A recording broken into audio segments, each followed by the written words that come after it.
Okay, so this is actually an example that was on the exam. One of the exam questions I actually threw out, the one where it's actually very similar to this, where, I give you a polynomial, I say a certain number is a root of it, and then I say, use synthetic division, or I think I might have said use the factor theorem to factor it completely.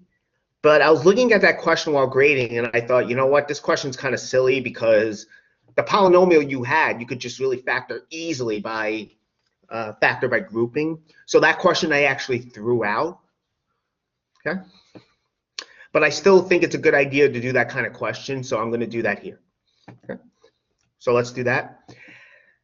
All right, let me get started here. Oh, that's what I want to say. Again, the course evaluations, I don't know if you got the link yet or not, but again, please keep an eye out for it in your email. I did post an announcement about it. Again, I don't see anything until after final grades are handed in. It's all going to be typed, so there's no way I could tell who wrote what by handwriting. And, again, all I ask is that you keep it constructive. The comments, you can definitely comment or, give any kind of feedback you want. All I ask is that you keep it constructive. So that's all. All right. So here, anyway, so let's keep going with this. So this kind of example was on the exam, and I think it's a good idea to go through it. So basically here, I tell you that the polynomial here, it has the number 3 as a root. Basically, again, what does that mean?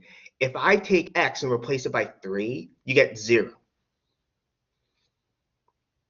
That's really what I'm saying here. It has 3 as a root. And so now what we're going to do is use synthetic division to factor this polynomial completely.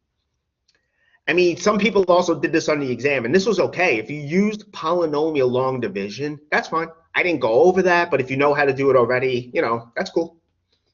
That's cool. I just thought synthetic division would be easier, so. All right. So we know 3 is the root, right? Well, by the factor theorem, that implies x minus 3 is a factor of f of x. Okay, so x minus 3 is a factor of f of x. But again, we want to factor f of x, so let's divide by x minus 3. In other words, we know f of x, right, the polynomial, has to be x minus 3 times something else. But the question is, well, what is that something else? Well, how can we get that? We can divide. I mean, yes, you could factor this by grouping, but let's use synthetic division here. So we're seeing a reason why polynomial long division, or synthetic division in this case, is useful. So remember, x minus 3, the 3 goes here. Okay. We put the coefficients here. As you can see, if there was a missing term, so let's say the 5x was not here for any reason, instead of minus 5, we would put a 0 here. You want to use a 0 for missing terms. It's kind of like when we did adding and subtracting the vertical method, same idea. Okay. So now we bring the 1 down, okay? Then we do 3 times 1, and that's going to go here, right? That's what I'm showing you down here. We have 3 times 1. We get is 3. Okay, and the next thing that's going to go here is 8 plus 3. So we have 3 times 1, right? That's going to be 3. 8 plus 3 is going to be 11. Again, this is synthetic division. Okay. All right. Now, we repeat the process basically, right? So we have 3 times 11. 3 times 11, that's 33. That's going to go here. 3 times 11 is 33. That goes here. And what goes down here? Well, we add. We add. So we have 33 plus negative 5 is 28. Again, I'm showing you all the steps. If this, if we were on campus and I was writing this down on a blackboard, on a blackboard or whiteboard, either one, writing it down in front of you, in other words, I would be filling these out. We wouldn't have all these tables, so to say. I'm just trying to show all the steps. So that's what we get here, okay? Then we have 3 times 28. That's what's going to go here.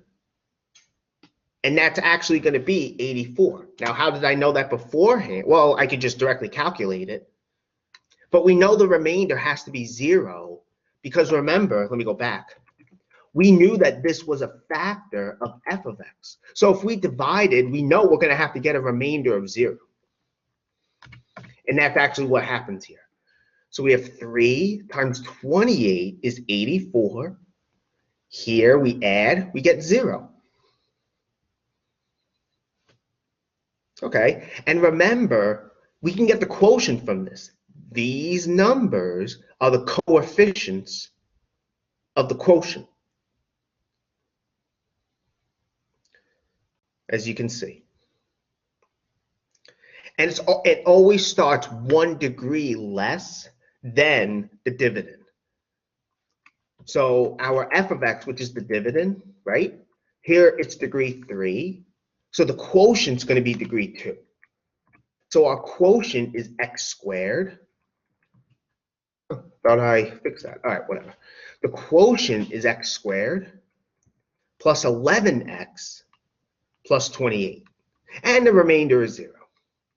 I meant to put this on the slide after it. So let me just quickly, I guess, there we go. I might have taken that out in the notes I sent to you guys. That's why what happened. All right, so that's what we get. Okay, so we have our quotient here, as you can see, right? And that's x squared plus 11x plus 28. Normally, if there was a number here, that would be the remainder, right? So the remainder is 0. And what we get, and what we can do then is we can write our f of x. This is what f of x is, right? That's our divisor times our quotient. Normally, we would have a plus remainder, but the remainder is 0, so we don't write plus anything. And notice that's useful because we have factored out x minus 3. We factored it out. So we see again another use of polynomial long division. It helps us with factoring. Okay, but now we have to factor this here. Now, for this is degree 2. So for this one, we can really just, use our AC method or whatever, stuff we did earlier. I mean, theoretically, I guess what you could do is try to find a root and then repeat the process. But on this here, let me say that again. We could try to find a root, I guess, by guessing on the quotient and repeat the process. But since this is degree 2, we could just dive right in and factor it.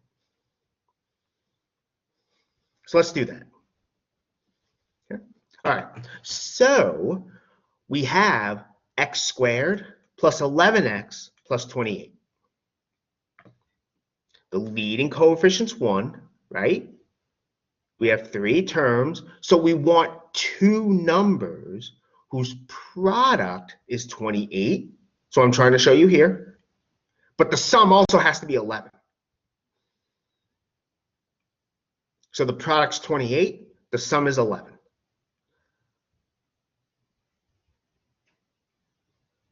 Okay, well, we already know what the numbers are because it was here, even though I deleted it. But you should, even if that wasn't there, you should have seen, oh, 7 and 4. And 7 and 4 work. because 7 times 4 is 28. 7 plus 4 is 11. So we have this is x plus 7 times x plus 4. And substituting, we get this. We factored it, as you can see. Okay. So again, we use synthetic division because somehow we knew a root of the polynomial. We divided to factor out the first factor to get the quotient, and then the quotient we factored out like we normally would without synthetic division. So again, I did take this off the exam, mostly because I thought it was kind of a silly question, I guess, and I wasn't really clear, like, because I don't think anyone did this, but some people could have said, well, should we do synthetic division on this one? So basically, I took that question off. So, all right. Are there any questions on this?